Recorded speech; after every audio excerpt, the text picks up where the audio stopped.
एक गांव में एक बूढ़ी माई रहती थी। माई का आगे पीछे कोई नहीं था, इसलिए बूढ़ी माई बेचारी अकेली रहती थी।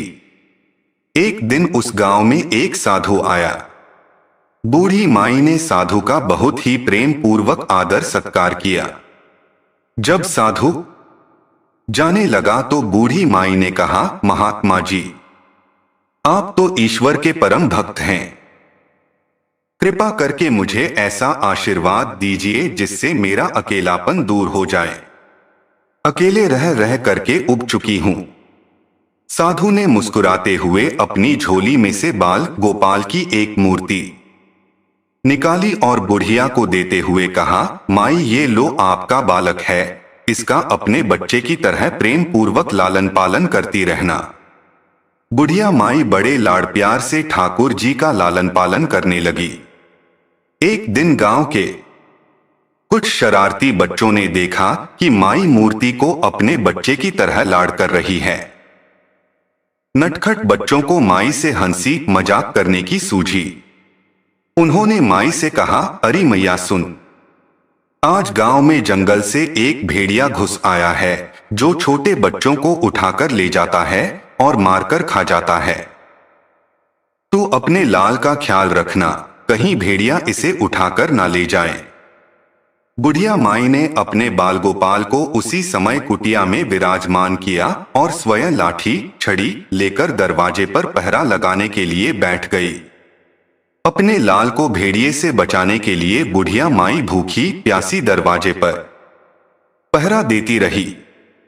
पहरा देते देते एक दिन बीता, फिर दूसरा, तीसरा, चौथा और पांचवा दिन बीत गया।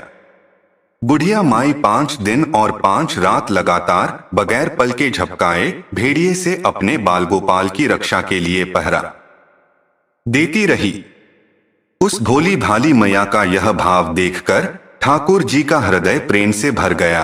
अब ठाकुर जी को मैया के प्रेम का प्रत्यक्ष रूप से आस्वादन करने की इच्छा हुई। भगवान बहुत ही सुंदर रूप धारण कर वस्त्राभूषणों से सुसज्जित होकर माई के पास आए। ठाकुर जी के पांव की आहट पाकर माई डर गई कि कहीं दुष्ट भेड़िया तो नहीं आ गया मेरे लाल को उठाने। माई ने लाठी उठाई और भेड़िए को भगाने के लिए उठ खड़ी हुई। तब श्याम सुंदर ने कहा, मैया मैं हूं, मैं तेरा वही बालक हूं जिसकी तुम रक्षा करती हो। माई ने कहा, क्या? चल हट, तेरे जैसे बहुत देखे हैं, तेरे जैसे सैकड़ों अपने लाल पर न्योछावर कर दूं, अब ऐसे मत कहियो, चल भाग जा यहां से। ठाकुर जी मैया के इस भाव और एकनिष्ठता को देखकर बहुत ज्यादा प्रसन्न हो गए।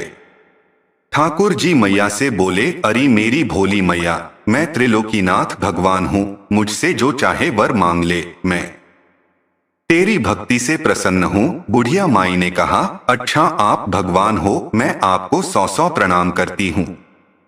कृपा कर मुझे यह वरदान दीजिए कि मेरे प्राण प्यारे लाल को भेड़िया न ले जाए। अब ठाकुर जी और ज्यादा प्रसन्न होते हुए बोले, तो चल मैया, मैं तेरे लाल को और तुझे अपने निज धाम लिए चलता हूं। वहां भेड़िए का कोई भय नहीं है। इस तरह प्रभु बुढ़िया माई को अपने निज धाम ले गए। इस कहानी से शिक्षा मिलती है कि हमें अपने अंदर बैठे ईश्वरीय अंश की काम, क्रोध, लोभ, मोह और अहंकार रूपी भेड़ियों से रक्षा करनी चाहिए।